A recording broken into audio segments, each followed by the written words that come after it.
It's just an ongoing case that we are still investigating, and so right now we don't believe it's in the best interest for that case to really go to the public. And it's all the state of Kansas will say after a woman vanished nearly 4 years ago. I've been digging into the mysterious case of Megan Fogelsong.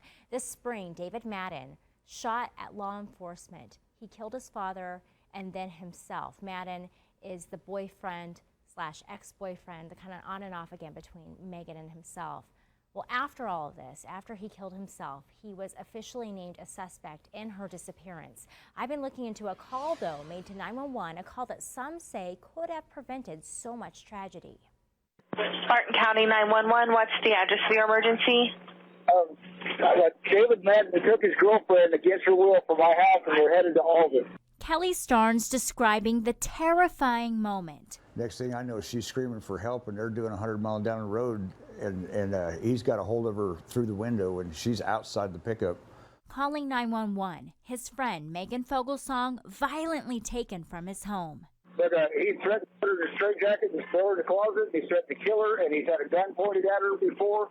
Megan was supposedly trying to leave her boyfriend, the man behind the wheel, David Madden. This is one of the first signs of things possibly turning violent in their relationship. When law enforcement caught up with them, we're told that she said she was okay. The abduction case dismissed. I feel really let down by the system. Law enforcement isn't for help protect and serve anymore. It's not about that at all. They failed miserably on this case. I mean, miserably. The county releasing these documents to Cake News showing more than 20 incidents at Madden's home in Alden. Arrests, theft and harassment cases, and missing persons checks, likely for Megan. She vanished in late 2015, a year after that call was made to 911. I've asked the Rice County Sheriff for details on this case, but he's refused to share more. Other agencies say they're familiar with Madden, with some fearing of what could happen.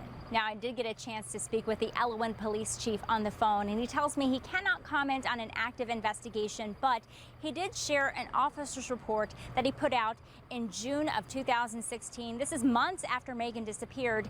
In it, the concern is officer safety. He talks about an experience with David Madden. It should be noted, Madden is a person of interest in the disappearance of Megan Fogelsong. It is my concern Madden is paranoid and possibly preparing himself for a confrontation with LEO if he is charged in the disappearance.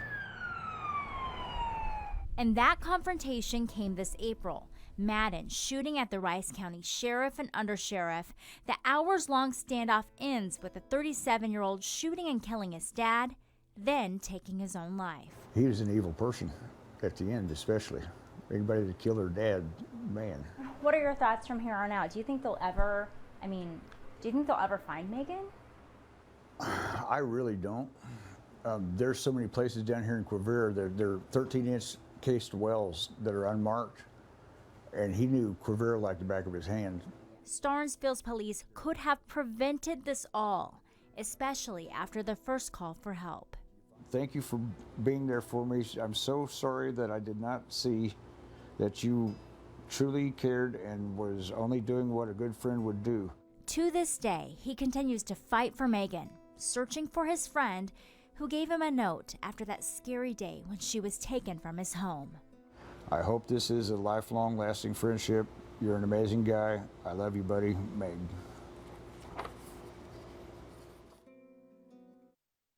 Family telling me that they've been very frustrated by the case because different agencies working. They have the county and also the state kind of working together on this investigation. And so different agents through time, just not a whole lot of answers. And that's not, for Megan's family, that's one thing. A lot of different families in our Missing in Kansas series kind of feel the same way. Sometimes they're just waiting and waiting and waiting. But that's just the mystery behind all these stories. What we do know is that Megan has been missing since November or December 2015. She's 5'4", 150 pounds, with sandy blonde hair and green eyes. Now, she does have a lot of different tattoos on her body. You can see pictures of those different tattoos. You can see it in a description on this story on cake.com/missing. And though we don't know the exact context of Megan's disappearance or her relationship with Madden, certainly if you are in a rough relationship, you are not alone. The Wichita Family Crisis Center says it offers a shelter, support services, and so much more. Domestic violence impacts millions of people each year, and 1 in 3 women experience sexual assault or domestic violence at some point in their lives.